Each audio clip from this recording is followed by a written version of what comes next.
Alam nyo mga kaibigan, there is a time in my life when I opened my eyes and there you were. You are more than a dream. Parang kanta, no?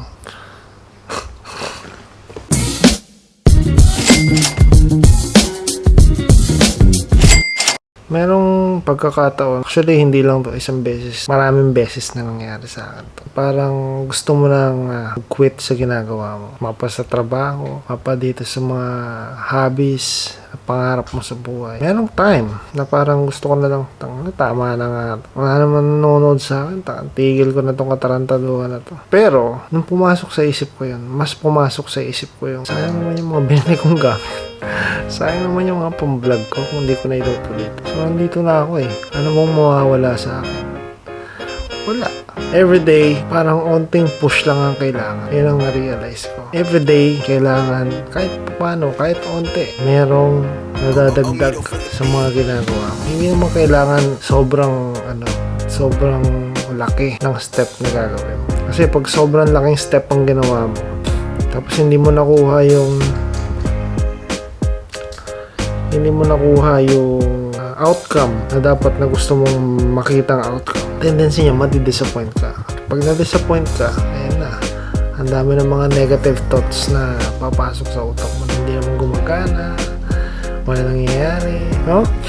So para hindi ka ma-burn out, una sa lahat, kapag gusto mo yung ginagawa, para hindi ka ma-burn out, siguro dito papasok yung sinasabi nila na pag gusto mo yung ginagawa mo, hindi ka makakaramdam ng pagod. Well, para sa akin mga kaibigan, gusto ko yung ginagawa ko, pero nakakaramdam. siguro yung kasabihan na yun, parang sobrang outdated na siya. Kasi kahit yung mga tao na gusto yung ginagawa nila, nakakaramdam ng pagod yan kasi we're just human. Kahit pa sobrang ganda niyang ginagawa mo, makakaramdam ka ng pagod. Oo, mag-i-enjoy ka. And that enjoyment will mask. Yun yung makakapag-mask ng mga negative things na nararamdaman mo. Siyempre, nag-i-enjoy ka, diba? Basta nangingibabaw yung enjoyment, yung saya. Kaya hindi mo siguro nararamdaman yung pagod. Pero eventually, mararamdaman mo yan. We're humans. Actually, kayo lang pala.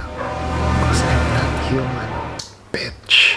So today, mga kaibigan, ang mga tasks na gagawin ko, dapat pala nilista ko na, no? Bala ko sana, magbabike ako, pupunta dun sa isang gym, para makita ko yung gym dito na malapit. Actually, hindi siya malapit, medyo malayo. Gusto ko siyang bikin, kasi para at the same time, makapag-workout na din ako, makapag-cardio ako ng konti. May susi ng bahay. So ito yung mga list ng gagawin ko. Ilalagay ko na lang dyan sa screen. Number 1 is to go to the gym. Pero hindi pa ako mag-gym. Go to the gym using bike. Go to the gym using bike. Number 2, second task is paka-wash ng sasakyan. Pangatlo, pupunta sa Shopwise para bumili ng mga kailangan kong bilhin. Parang gusto kong gumawa ng Graham, ano nga yan? Yung nasa, yung pinifreeze. Tapos, ano bang gagawin ko ngayon? Mag-aayos lang ng gamit. Tapos mag-edit. Yan, ang aking task for today. Pero bago ang lahat, tatay muna ako. So, tapos na akong tumahay, mga kaibigan. Medyo alanganin natin yung pagbabay ko ngayon dahil umaambon sa labas. Siguro paano ako makakapunta doon. Fuck. So dahil hindi pa rin magandang panahon, mga kaibigan, change of plan. Okay? Magluluto na lang ako. Dahil merong panis na kanin. Ito. Medyo hindi na maganda yung amoy. Yung ginagawa dyan, hinuhugasan. Actually, late ko na ito natutunan na pwede palang hugasan yung mapapanis ng kanin. So, ang dami pa kasi. So, sayang, di ba? Kung ginawa dyan, hindi ko na na-record kanina kasi nung nakita ko na, naamoy ko na medyo iba na yung amoy. Hinugasan ko na agad. Ayan, yung mga gagamitin ko na, ready ko na. Luto tayong chow pan.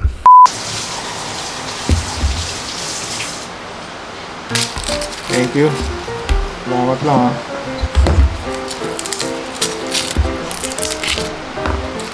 Ano? Maghihingi ng tips ha? Sa pants mo. May pants na ba ako? Malay mo naman kung nag-subscribe lang sila dahil napilitan lang sila. Pero, halika dito, camera mo ako. Bigyan mo ako ng macro shot. Yung macro shot yung ganyan ha. Yan, yung sobrang So, ngayon mga kaibigan, dito ka sa gilid. Tangin na, tutok sa mukha ko. Nakikita niyo ba tong method ko ng paghihiwa? Yan yung mga makabagong technique. na hindi pa nilalabas sa publiko. Ito. Ayan. Tingnan kung gaano kabilis ko yung chachap-chapin yun. Diba? Ayos ba? Sabihin yung cameraman ko. Tamis. Ito lang. Tapos, saka natin siya iiwain ng pagganto, mga kaibigan. O, diba? Parang di na iwan, di nag-iwa-iwala. Putang inang, iwanan natin ng konti.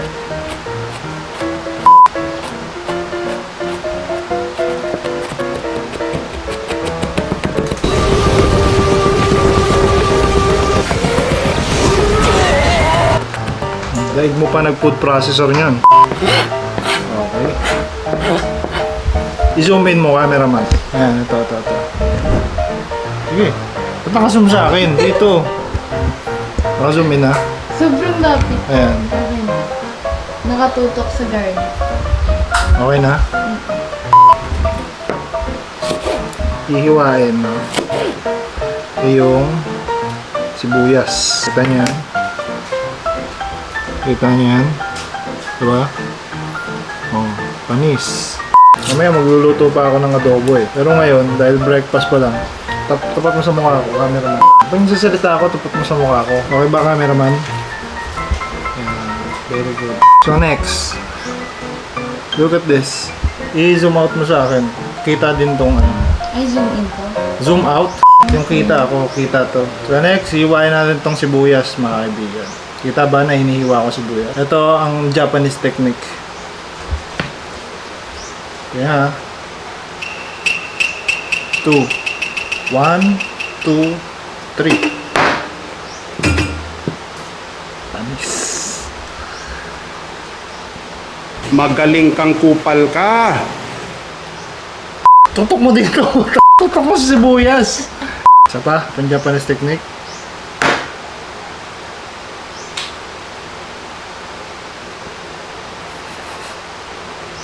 Kaya.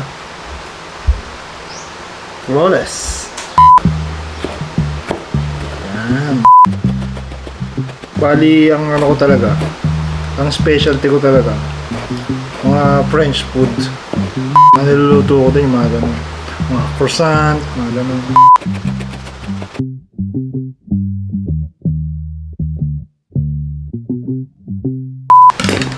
Nakakapagod pala mag-iwa. Follow me.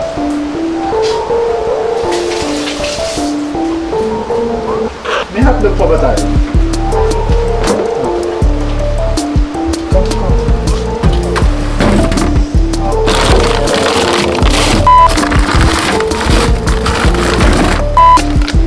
Ay, cheese dog. Wala yung normal lang. Tender juicy. Parang cheese dog. Okay, kailangan yung apoy mo hindi sobrang lakas, hindi din sobrang mga ano lang, 94 degrees Fahrenheit. Pagka 95, masusunog na. Pag 93, mahihilaw. Kailangan 94. Next, ano pong kukunin natin? May oyster sauce ba tayo? Ano? Nasaan? Patayin muna natin yung apoy dahil sayang sa gas. Kailangan marunong din kayo magtipid. Walang gas. So, yung oyster sauce dito sa mga aparador, cabinet, malapit sa lababo. Ito. So, maghahanap muna tayo ng oyster sauce dito, mga kaibigan.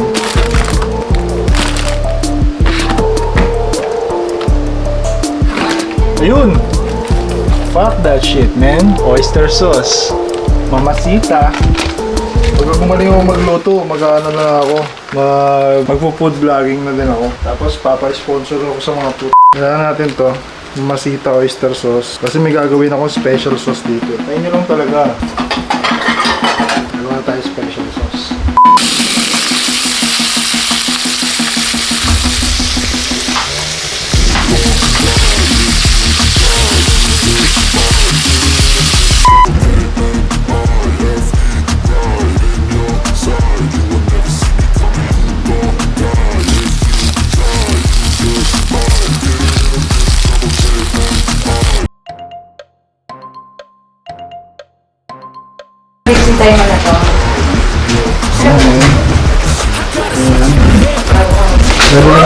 Ba't wala kang naipit? So, anong connect ng sakit ng tiyan mo sa pag-iipit mo? Sinabi ko lang! So, ito na yung kadugtong mga kaibigan. Tapos na ako mag-cut. Siguro mga isang oras ng pagka-cut. Yung kasi matrabaho talaga sa totoo lang. Sa pag-i-edit, yun ang pinaka nakaka-ubos ng oras. Yung pagka-cut. Kasi kailangan tanggalin mo yung mga dead air, tanggalin mo yung mga walang kwenta mong sinabi. Diba? Yung mga huminga ka lang. Kasi hindi naman yan tuloy-tuloy eh. Diba? Lalo na ako, wala namang script yung ginagawa ko. I just film everything mga kaibigan. Tulad nito, ikakat ko na naman ito mamaya dahil may mga dead air. So tingnan natin kung ano mga activities natin na gagawin po. Wala na sa listahan yung mga dapat kong gagawin. Dapat pupunta ako sa gym, papaka-car wash, pupunta ng Shopwise. Hindi yan natupad. Ito mamaya, tatanggalin na to.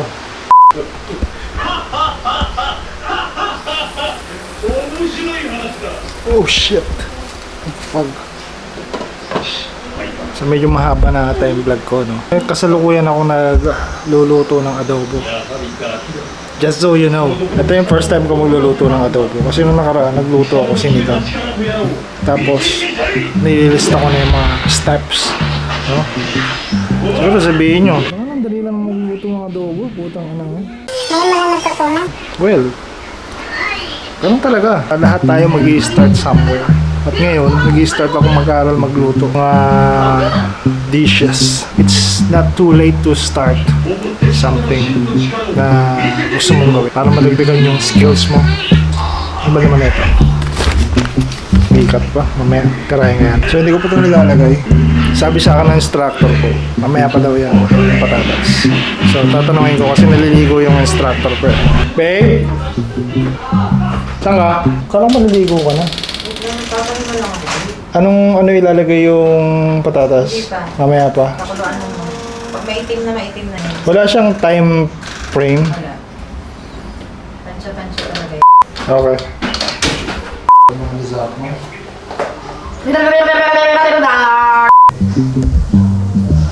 Pasok ko na kaya ito mga to. Medyo hindi pa tuyo eh. Hindi pa siya tuyo, men. So hindi pa natin yan pwede ipasok, men. Pero itong kutsyon pwede na siguro ito ipasok, men. Itong kutsyon na to, kaya lang naman to nilapas. Kasi yung dalawang mabait na doggies inihian. Kung inihian, kailangan balawan. Natago ka dyan. Maghugas ka na. Tinututukan mo ba ako ng kutsilyo? Ha? Maghugas ka na, mamaya ka naman ako ng Dragon Ball. Mamaya pa mamamatay si Cell. Nagawa mo ako? Yes. Sige. Hindi natin samahan ng basketball ngayon.